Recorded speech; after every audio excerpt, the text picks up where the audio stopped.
BNP সরকার ক্ষমতায় আসলো মাত্র ৩ মাস হলো। কিন্তু এর মধ্যেই পরপর ২ দফা জ্বালানি তেলের দাম বৃদ্ধি করা হয়েছে। এখন প্রশ্ন হলো, এই সিদ্ধান্ত কি দেশের অর্থনীতির জন্য গুরুত্বপূর্ণ, নাকি এই সিদ্ধান্তের মাধ্যমে বিএনপি সরকার তার নিজের অস্তিত্বের প্রতি একটি গুরুত্বপূর্ণ ঝুঁকি রেখে যাচ্ছে? আজকের এই ভিডিওতে আমরা এই বিষয়ে আলোচনা করব। তবে ভিডিও শুরু করার আগে চ্যানেলটি অবশ্যই সাবস্ক্রাইব করে দিবেন।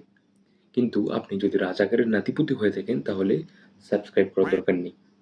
সম্প্রতি সরকার জ্বালানি তেলের দাম পুনরায় সমন্বয় করেছে। পেট্রোল এবং অকটেনের দাম লিটার প্রতি ৫ টাকা করে বৃদ্ধি পেয়েছে এইবার। সরকারের দাবি, আন্তর্জাতিক বাজারে তেলের দাম ওঠানামা করার কারণে তারা এই দাম বাড়াতে বাধ্য হয়েছে। তবে জনগণের প্রশ্ন অন্য জায়গায়।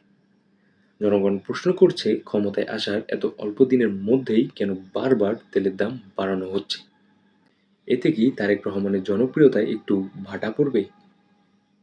আপনারা অনেকেই মনে করেন জ্বালানি তেলের দাম বাড়া মানে শুধু গাড়ি ভাড়াটা বেড়ে যাওয়া।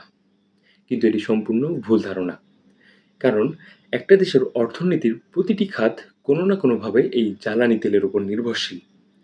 ফলে জ্বালানি তেলের দাম বেড়ে গেলে সর্বপ্রথম পরিবহন খরচ বেড়ে যাবে। এরপর ধীরে ধীরে নিত্য প্রয়োজনীয় জিনিসের দাম বাড়তে শুরু করবে। আর নিত্য প্রয়োজনীয় জিনিসের দাম বাড়া মানেই হচ্ছে ব্যবসায়ীদের ব্যবসার খরচ বৃদ্ধি পাওয়া। আর ব্যবসায়ীদের ব্যবসার খরচ বৃদ্ধি পাওয়া মানে হচ্ছে সাধারণ মানুষের জীবনযাত্রার খরচও বৃদ্ধি পাওয়া। অর্থাৎ একটি সিদ্ধান্ত মানুষের জীবনযাত্রা থেকে শুরু করে পুরো দেশের অর্থনীতির উপর গুরুত্বপূর্ণ একটি প্রভাব ফেলতে পারে।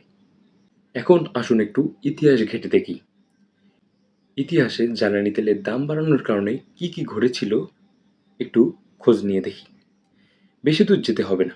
আমাদের নিকট প্রতিবেশী শ্রীলঙ্কার কথা মনে আছে? ২০২২ সালে যখন শ্রীলঙ্কার রাজাপাকসে সরকার ছিল, তখন সারা শ্রীলঙ্কা জুড়ে তীব্র জ্বালানি সংকট দেখা দেয়। জ্বালানি সংকট থাকার পরও তৎকালীন রাজাপাকসে সরকার লাগাতার জ্বালানির দাম বাড়াতে শুরু করে।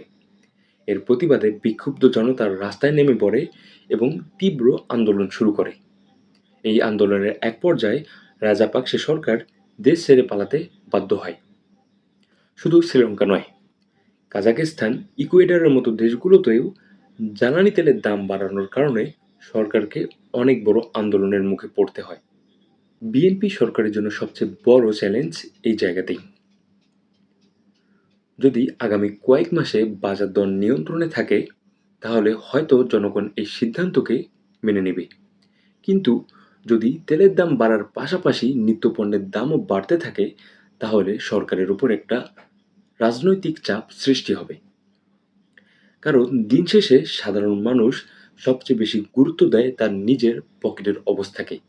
এখন সরকার যদি নিয়মিত বাজার মনিটরিং এর মাধ্যমে এবং সিন্ডিকেট ভেঙে দিয়ে নিত্য প্রয়োজনীয় জিনিসের এই বাজার দরটাকে নিয়ন্ত্রণে রাখতে পারে, তাহলে জনগণ জ্বালানি তেলের এই দাম বৃদ্ধিকে ভুলে গিয়ে বিএনপি সরকারের প্রশংসা করবে।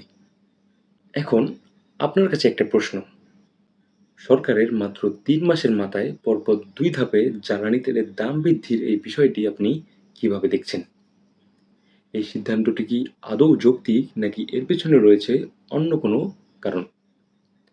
আপনার কাছে যদি এই বিষয়টা ভালো লাগে তাহলে কমেন্টে লিখবেন জয় বাংলা।